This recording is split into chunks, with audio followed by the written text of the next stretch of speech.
Octonauts, let's do this. Well, we're learning about verbs, and of course you would probably know them as doing words.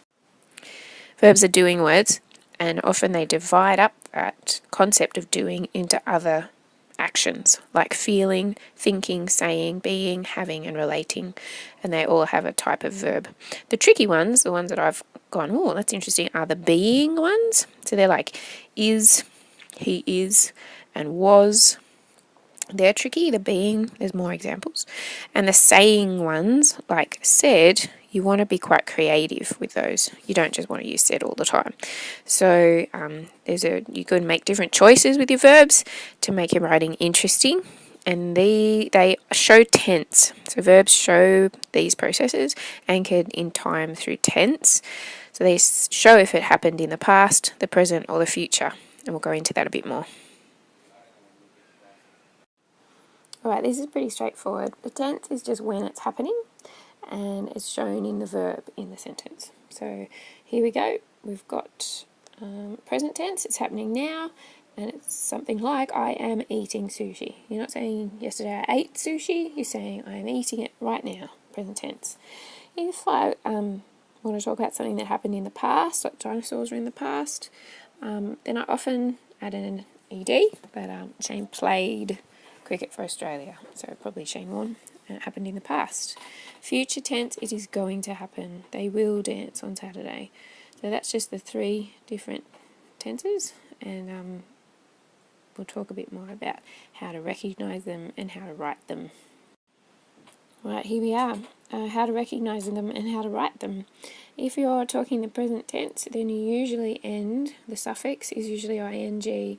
He is washing and I am sleeping. If it's the past tense, they often end in ed or t. He washed his car or I slept.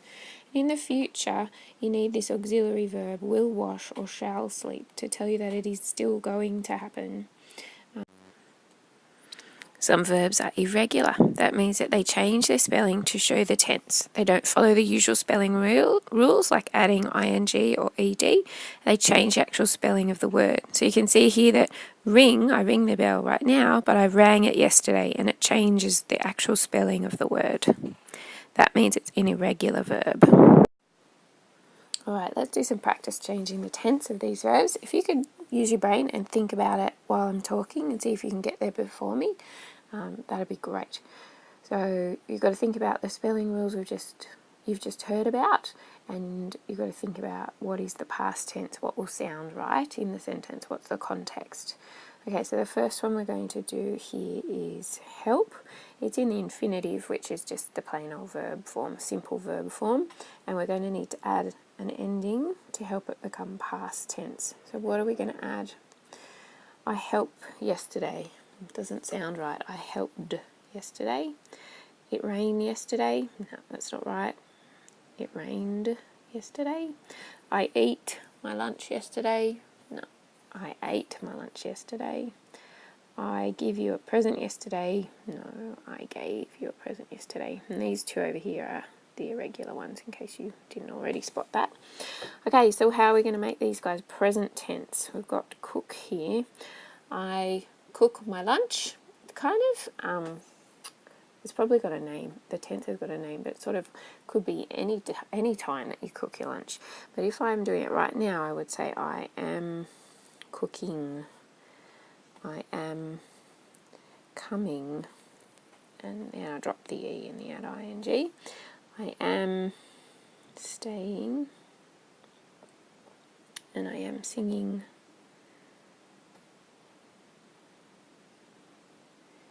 So they're all in the present tense, and they all use an auxiliary or helping verb as well.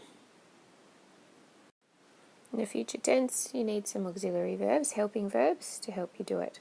So in the future, I will help, I shall eat, it shall rain tomorrow, or I will give you a present.